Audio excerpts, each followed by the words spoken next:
you someone who tries to drive while distracted by your phone?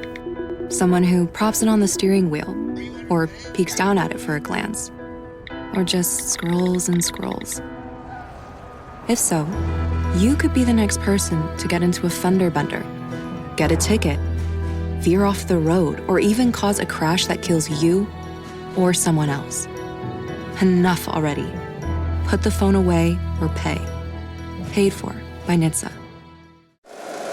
Every team, every topic, everywhere. This is Believe.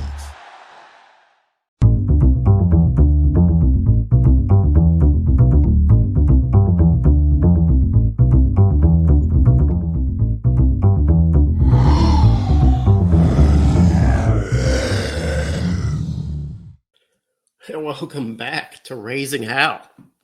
It's been a while. I'm Jeremy Harper. You are Red Wolves fans. And as usual, because I'm a fan of the Red Wolves, I feel a little disrespected. You guys familiar with The Buzz? Yeah, it's a radio station here in Little Rock. It's focused on sports and it's really heavy on the Hogs, and I don't have a problem with that. Hogs is big business. Did you catch the A-State baseball game last night in Fayetteville? Yeah, the signage behind home plate was sponsored by Fruity Pebbles. Fruity Pebbles thinks that's good advertising real estate. And who am I to argue with Fruity Pebbles? Not me. It's good stuff. Back to the Buzz, though. They'll cover other programs in Arkansas. They will. I mean, in a sort of begrudging, lackadaisical, some sort of weird, I feel obligated fashion. You know, one of their shows is hosted by Jason Akery. You might know him as the voice of the UCA Bears. So you get a little UCA stuff. It's kind of weird that Akery, he'll tote the water for the Hogs, but then he's the voice of the Bears.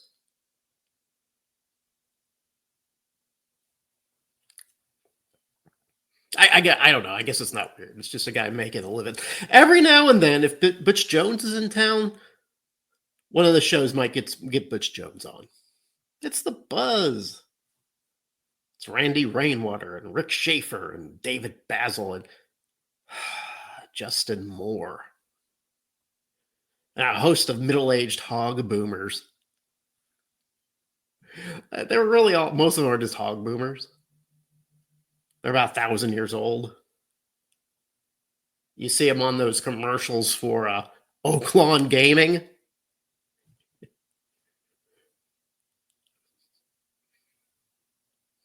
The Buzz knows what Fruity Pebbles knows, and that the Hogs pay the bills. How can I begrudge that? I can't. I don't. Make your bank, Justin Moore. Go on. Make your money. I'm trying to make my money. You go ahead and make your money. That's okay. Today, the Buzz put a post out on Twitter. I don't call it X, by the way. Why? Because X is stupid. I'm just going to say it. You had a perfect name with this product. Twitter. We called what we posted on Twitter tweets. Now I'm going to change it to X.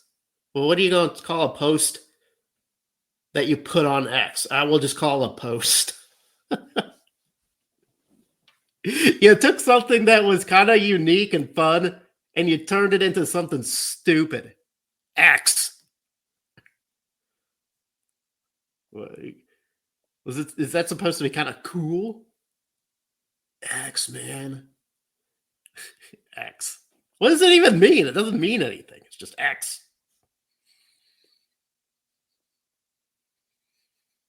It's a great letter. It's easy to draw. X.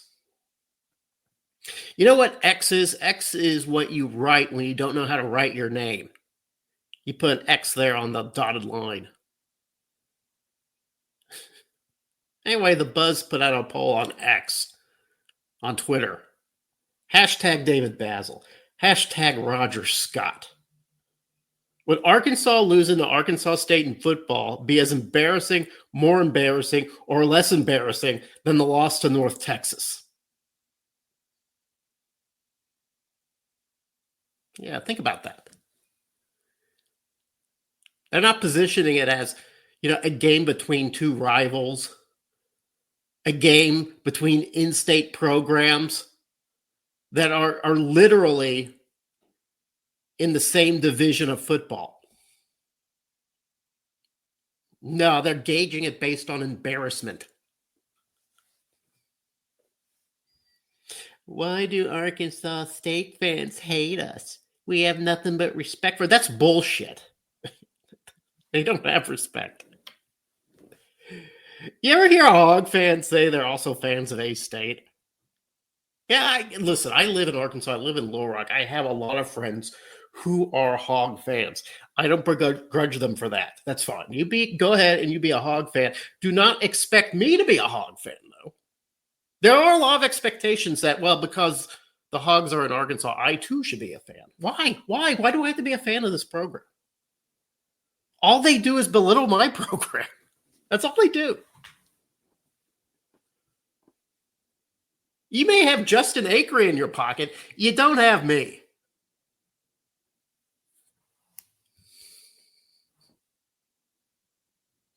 You ever hear Hog fans say that they're also a fan of A-State? Hey, I root for A-State. I saw them in the NIT.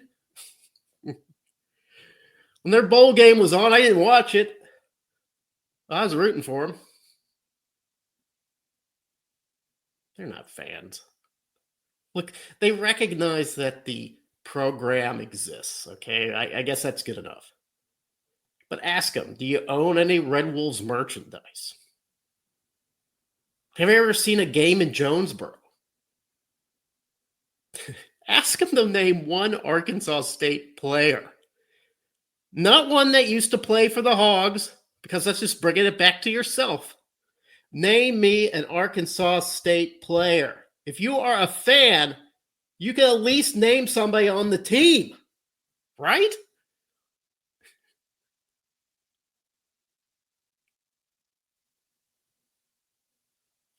Anyway, for a program that sees itself so far above Arkansas State that we're beneath their notice. But guys like the Buzz, they sure seem willing to stir up some shit. All right, well, consider the shit stirred. Yeah, I watched some of that baseball game yesterday. We're getting better at baseball. We're getting better. Kara Ritchie said, well, it's kind of a moral victory, right? We did a lot better than we did against the Hogs last year. I think Hogs lost 13-0 last year. I think we only had one hit. This game, for about 5 innings, we were ahead, 2-1. Final score 7-3. It was a competitive game. Moral victory. I don't believe in moral victories. I don't. I do believe in improvement, though.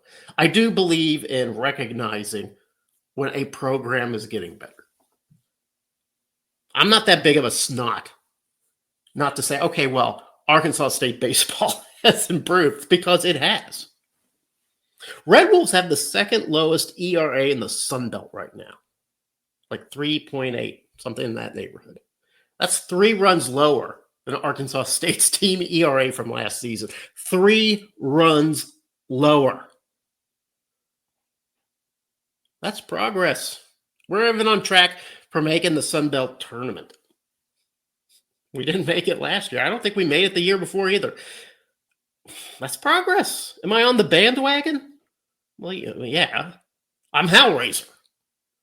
I'm A-State fan rules. I never really left. But baseball did put me in hibernation. They put me to sleep with their own disinterest. They put me to sleep by allowing the entire conference to become a baseball conference and them just saying, we're going to set this out. We're going to sit this one out. Well, you guys go ahead and excel in baseball. Meanwhile, we're going to have a baseball field that floods every February.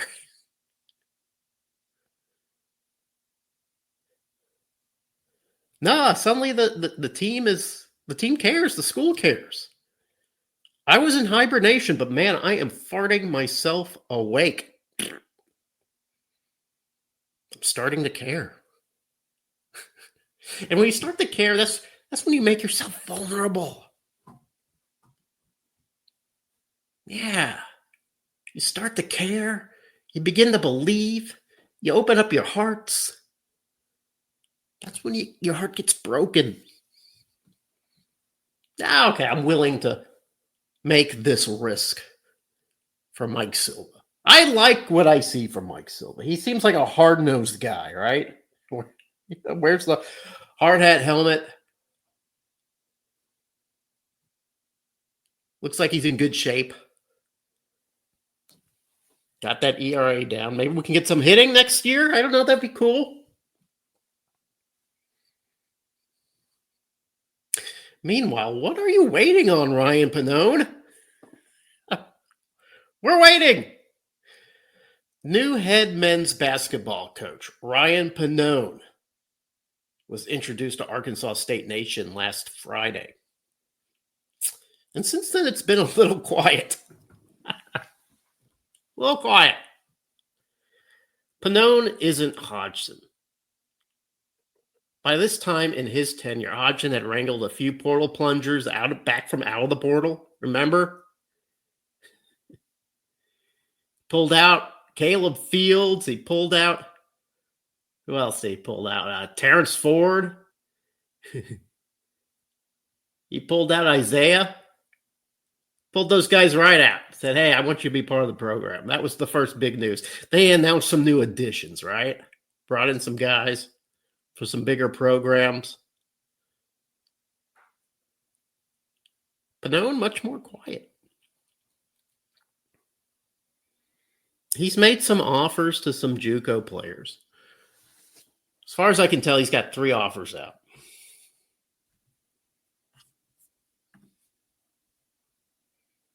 Three guys. 3 offers. Christian Harmon, Demarion Van Kelly, Freddie Salam Silla. I'm probably mispronouncing that. These are all guys with some size. This Van Kelly is a 6'5" shooting guard. The other 2 guys are 6'6", 6'7" small forwards.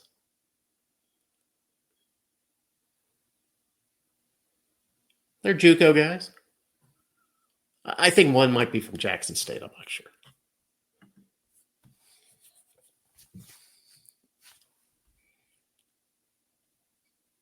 Everybody's waiting.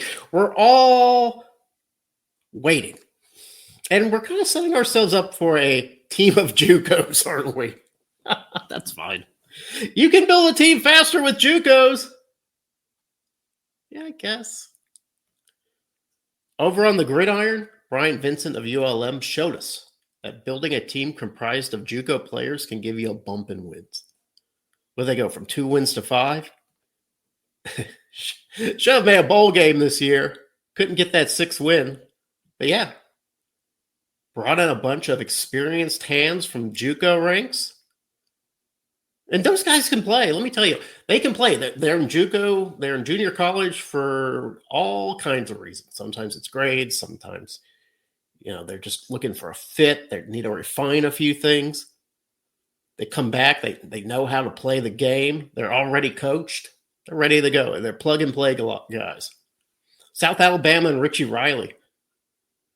Their team was a lot of JUCO guys last year. And they were good. Yeah, they had Dunning Jr. He wasn't a JUCO guy, but the rest of those guys, a lot of those guys were junior college guys. They were tough to beat. I think they beat us twice, right? You know who else liked JUCOs? Mike Bellato. John Brady. Yeah. You know how recruiting went with those guys? Kind of wait until the last minute, and all of a sudden we got these guys from junior college coming in. Yeah. All right. Sometimes they were good, sometimes they weren't. It doesn't really matter where you're from, I guess. I'm just saying, I want to be excited about Red Wolves basketball recruiting, Ryan Pannone. Because Brian Hodgson, he spoiled me. I want that sugar rush. I want those 4 stars. Yeah. I want those big ticket recruits.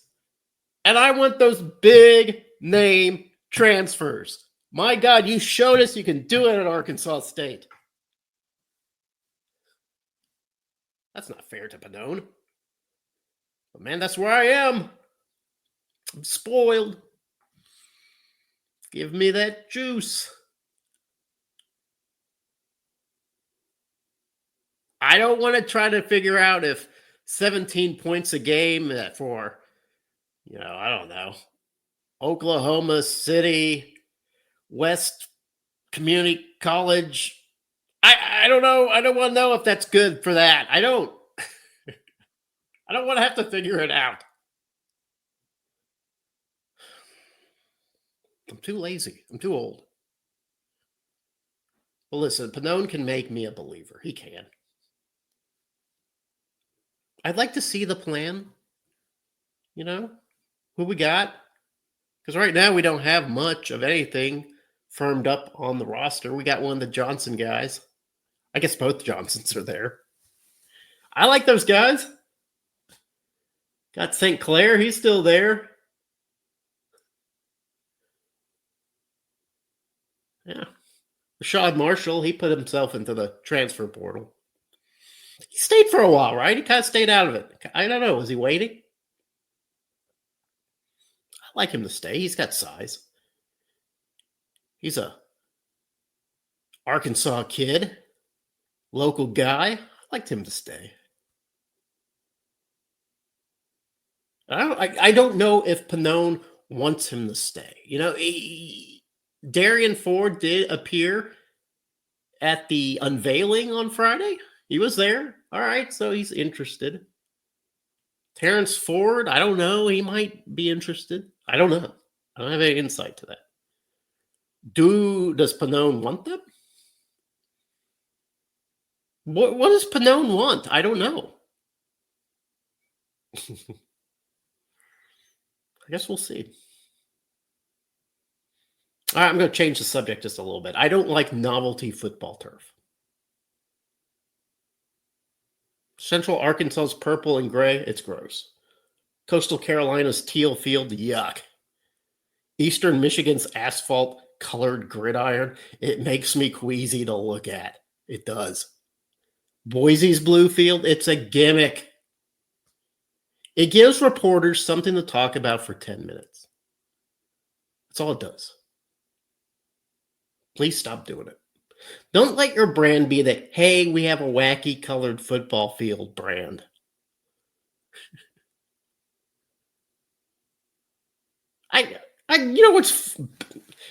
For Boise and Coastal and Central Arkansas, even Eastern Michigan, they all play good football. Why don't you just let the football be the story? How about that? Don't let the announcers start just talking about the color of the field. Don't let that be the story.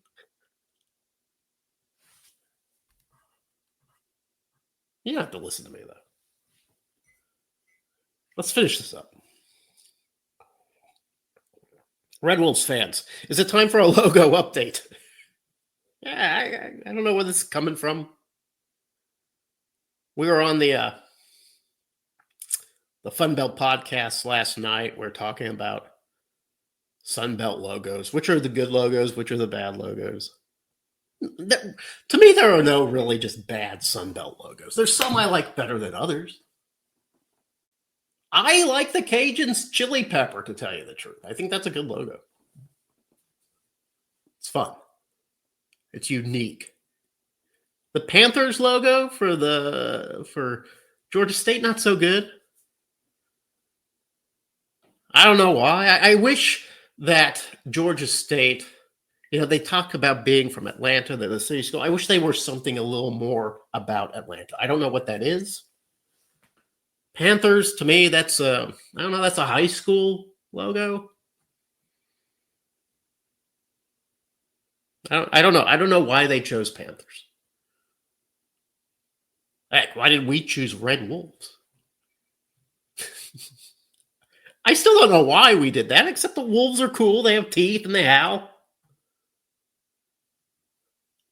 As far as I know, we're the only red wolves out there. I like that. That's fine. I'm not saying let's get rid of Howl. We can't do away with Howl. I like Howl. Howl's great. The kids love Howl.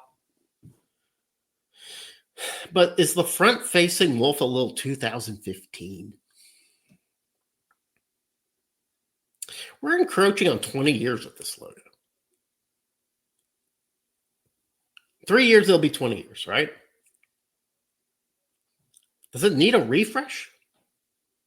I wouldn't mind seeing a more visceral version of Howl. A little less Disney and a little more Blumhouse horror show. That might not be child-friendly, I know. I just wish there was a little more menace in our logo. I'm throwing this grenade, then walking away in slow motion as the world explodes.